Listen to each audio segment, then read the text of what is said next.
Bonjour et bienvenue sur Info du continent. Niger, fin de l'ultimatum de la CEDEAO. Espace aérien fermé. Le point sur la situation.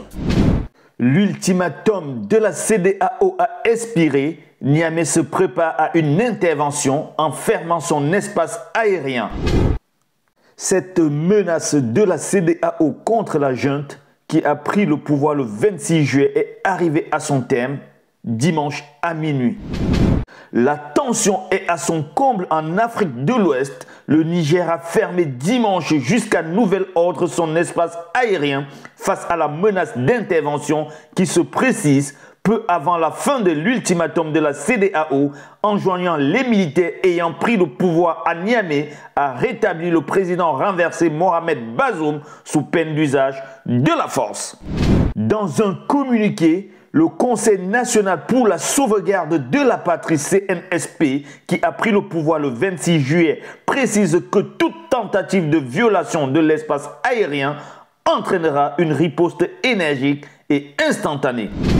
Des partis de la junte brandissent des drapeaux russes. Le CNSP affirme également qu'un prédéploiement pour la préparation de l'intervention a été fait dans 2 pays d'Afrique centrale sans préciser lesquels. Tout État impliqué sera considéré comme co-belligérant, ajoute-t-il. Rappelons que l'ultimatum de la Communauté économique des États de l'Afrique de l'Ouest CEDEAO a expiré dimanche à minuit. Dans l'après-midi, quelques 30 000 partisans du coup d'État, dont beaucoup brandissent des drapeaux du Niger, du Burkina Faso et de la Russie, se sont livrés à une démonstration de force dans le plus grand stade de Niamey.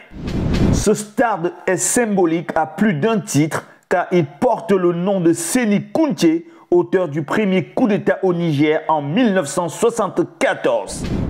Le général Mohamed Toumba, un des dirigeants du CNSP, y a pris la parole devant la foule pour dénoncer ceux qui sont tapis dans l'ombre et qui sont en train de manigancer la subversion contre la marche en avant du Niger.